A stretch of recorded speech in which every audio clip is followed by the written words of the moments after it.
सावंतवाडी कोलगाव ITIचं नाव बदलून जयानंद मटकर शासकीय औद्योगिक प्रशिक्षण संस्था सावंतवाडी असं ठेवण्यात आलंय। शिक्षण मंत्री तथा आमदार दीपक केसरकर यांच्या हस्ते याचा लोकार्पण सोहळा पार पडला। यावेळी मटकर कुटुंबीय, ITIचे प्राचार्य, शिक्षक, विद्यार्थी उपस्थित होते।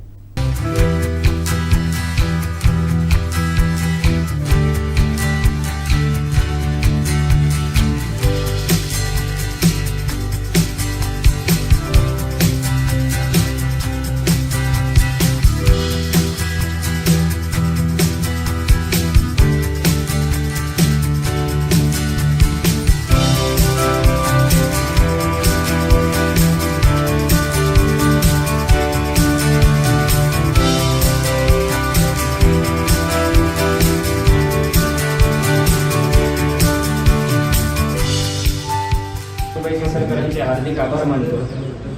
माजी आमदार जयानंद मटकर यांचे एक स्मारक सावंतवाडीत व्हावं ही अख्ख्या सावंतवाडीकरांची आणि अख्ख्या जनतेची इच्छा होती, पण काही कारणास्तव ते होऊ शकलं नाही। त्याचा पाठपुरावा आज शिक्षण मंत्र्यांनी केला आणि या औद्योगिक केंद्राला सन्माननीय जयानंद मटकर यांचं नाव मिळालं। ही एक सावंतवाडीकरांची खूप मोठी इच्छा आज पूर्ण झाली। त्यामुळे मटकर कुटुंबियांच्या वतीने आणि समस्त सावंतवाडीकरांच्या वतीने मी महाराष्ट्र शासनाचे आणि केसरकर साहेबांचे खूप मनापासून आभार मानतो। आजच्या या तंत्रयुग जीवनामध्ये, आजच्या या तंत्रयुगातल्या विद्यार्थ्यांना समाजवादी चळवळ काय असते, समाजवाद हा काय असतो, तो या युगाला कळावा, त्यासाठी कुठेतरी जयानंद मटकर औद्योगिक केंद्राचं आज मार्गदर्शन या विद्यार्थ्यांना होईल। जयानंद मटकर समाजवाद काय होता आज ह्या तंत्रयुगातील विद्यार्थ्यांना समजेल। त्यामुळे एक समाजवादाचं नाव आज या ITIला देऊन तंत्रयुगातला समाजवाद आज आपल्या समोर शासनाने मांडला, यासाठी मी सर्वांचे आभार मानतो। धन्यवाद। हे नामकरण की आदरणीय जयानंद मटकर साहेबांच्या नावाने करतोय। जयानंद मटकर साहेबांचं जे काम होतं त्याच्यामध्ये विशेषतः त्यांनी गिरी कामगारांसाठी उभारलेला लढा हा अतिशय लक्षणीय होता। वेगवेगळ्या कामगार संघटनांचं नेतृत्व करत असताना वृत्तपत्र सृष्टीचं नेतृत्वसुद्धा त्यांनी या काळामध्ये केलं। आणि विशेष त्यांच्या कामगिरीचं महत्त्व असं होतं की लायब्ररीची चळवळ ही मटकर साहेबांनी अगदी खेडोपाडी पोचवली आणि त्याच्यामुळे माझ्या जीवनामध्ये आणि माझ्या जडणघडणीमध्ये सुद्धा मटकर साहेबांच्या विचाराचा फार मोठा प्रभाव आहे। मला राजकारणामध्ये येत असताना जसं स्वर्गीय शिवरामराजे भोसलेंनी प्रोत्साहन दिलं, तसं मला कुठलाही सल्ला पाहिजे होता। आणि मला ज्यावेळेला राजकारणामध्ये प्रवेश करायचा होता त्यावेळेला माझे वडील म्हणाले की तू जाऊन मटकर साहेबांना भेट आणि त्यांचा सल्ला घे। आणि चांगला विचार आणि चांगली प्रवृत्ती त्यांनी जपली आणि शेवटपर्यंत आपल्या विचाराशी ते कायम राहिले।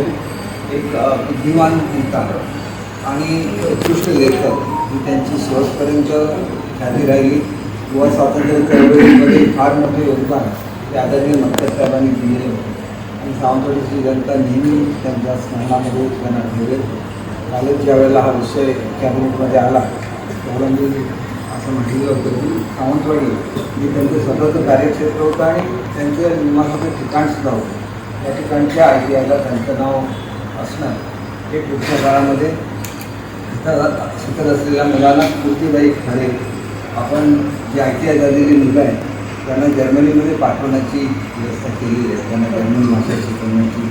आणि ज्या मुलाला इथे 20,000 रुपये मिळतात त्याला 2.5-3 लाख रुपये पगार जर्मनीमध्ये मिळणार आहे। तर जी मुलं ITIमधून शिकतील त्यांनी पुढे जर्मन भाषा शिकावी आणि हा जो करार झाला त्याचा आपण अध्यक्षसुद्धा निश्चितपणे सगळं मार्गदर्शन त्यांना मदत केली जाईल। तिथे जे भोसले नॉलेज सिटी आहे तिथं जवळजवळ 150-200 मुलं आज प्रशिक्षण घेत आहेत आणि लवकरच ती ज्यावेळेला जर्मनीला जातील त्याला आपल्या आईवडिलांचा आधार घालतील याची मला खात्री आहे। मी मनापासून ITIचे प्रिन्सिपल, टीचर, सर्व प्राध्यापक आणि कर्मचारी वर्ग सगळ्यांना मनापासून हार्दिक शुभेच्छा देतो। जयानंद मटकर साहेबांचे आज सर्व ज्येष्ठ सहकारी माझ्यासमोर बोलवेकर साहेब आहे, आदरणीय मुंडे साहेब आहे, साहेब आहे, ऑस्कर साहेब आहे। तर या निमित्ताने आणि मटकर साहेबांचे कुटुंबीय खरा आनंद हा मटकर साहेबांची कुठेतरी सेवा आपण करू शकलो त्याच्याबद्दल मला मनापासून आनंद होतो. या ठिकाणी आज आपण ITIचं नामकरण हे आदरणीय जयानंद मटकर साहेबांच्या नावाने करतोय. जयानंद मटकर साहेबांचं जे काम होतं त्याच्यामध्ये विशेषतः त्यांनी विणी कामगारांसाठी उभारलेला लढा अतिशय लक्षणीय होता. वेगवेगळ्या कामगार संघटनांचं नेतृत्व करत असताना वृत्तपत्र सृष्टीचं नेतृत्वसुद्धा त्यांनी त्या काळामध्ये केलं आणि विशेष त्यांच्या कामगिरीचं महत्त्व असं होतं की लायब्ररीची चळवळ ही मटकर साहेबांनी अगदी खेडोपाडी पोचवली आणि त्याच्यामुळे माझ्या जीवनामध्ये आणि माझ्या जडणघडणीमध्ये सुद्धा मटकर साहेबांच्या विचाराचा फार मोठा प्रभाव आहे. मला राजकारणामध्ये येत असताना जसं सगळे शिवरामराजे भोसलेंनी प्रोत्साहन दिलं तसं मला कुठलाही सल्ला पाहिजे असेल आणि मला ज्यावेळेला राजकारणामध्ये प्रवेश करायचा होता त्यावेळेला माझे वडील म्हणाले की तू जाऊन मटकर साहेबांना भेट आणि त्यांचा सल्ला घे. कारण एक चांगला विचार आणि चांगली प्रवृत्ती त्यांनी जपली आणि शेवटपर्यंत आपल्या विचाराशी ते कायम राहिले. एक बुद्धिमान नेता आणि उत्कृष्ट लेखक ही त्यांची शेवटपर्यंत ख्याती राहिली. युवा स्वातंत्र्य चळवळीमध्ये फार मोठं योगदान ते आदरणीय मटकर साहेबांनी दिलेलं होतं आणि सावंतवाडीची जनता नेहमी त्यांच्या स्मरणामध्ये त्यांना ठेवेल. कालच ज्या वेळेला हा विषय कॅबिनेटमध्ये आला त्यावेळेला मी असं म्हटलेलं होतं की सावंतवाडी हे त्यांचं स्वतःचं कार्यक्षेत्र होतं आणि त्यांचं निवासाचं ठिकाणसुद्धा होतं. या ठिकाणच्या ITIला त्यांचं नाव असणं हे पुढच्या काळामध्ये इथं शिकत असलेल्या मुलांना स्फूर्तीदायक ठरेल. आपण जे ITI झालेली मुलं आहेत त्यांना जर्मनीमध्ये पाठवण्याची व्यवस्था केली आहे. त्यांना जर्मनी भाषा शिकवण्याची आणि ज्या मुलाला इथे 20,000 रुपये मिळतात त्याला 2.5-3 लाख रुपये पगार हा जर्मनीमध्ये मिळणार आहे. तर जी मुलं ITIमधून शिकतील त्यांनी पुढे जर्मन भाषा शिकावी आणि हा जो करार झाला त्याच्या समितीचा अध्यक्षसुद्धा मी आहे. निश्चितपणे सगळं मार्गदर्शन त्यांना मदत केली जाईल. तिथे जे भोसले नॉलेज सिटी आहे तिथं जवळजवळ 150-200 मुलं आज प्रशिक्षण घेत आहेत आणि लवकरच ती ज्यावेळेला जर्मनीला जातील त्याला आपल्या आईवडिलांचा आधार बनतील याची मला खात्री आहे. मी मनापासून ITIचे प्रिन्सिपल तिथं सर्व प्राध्यापक आणि कर्मचारी वर्ग सगळ्यांना मनापासून हार्दिक शुभेच्छा देतो. जयानंद मटकर साहेबांचे आज सर्व ज्येष्ठ सहकारी माझ्यासमोर बसलेले आहेत.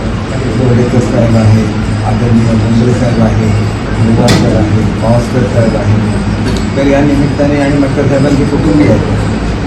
खरा आनंद हा मटकर साहेबांची कुठेतरी सेवा आपण करू शकलो त्याच्याबद्दल मला मनापासून आनंद होतो. पुन्हा एकदा आपणा सर्वांचे आभार मानतो. आमचे दिवसभरातले सर्व अपडेट्स, ताज्या घडामोडी आणि थेट लाईव्ह पाहण्यासाठी सबस्क्राईब करा, लाईक करा कोकणचं नंबर 1 महा चॅनल कोकण 7 लाईव्हचं YouTube चॅनल.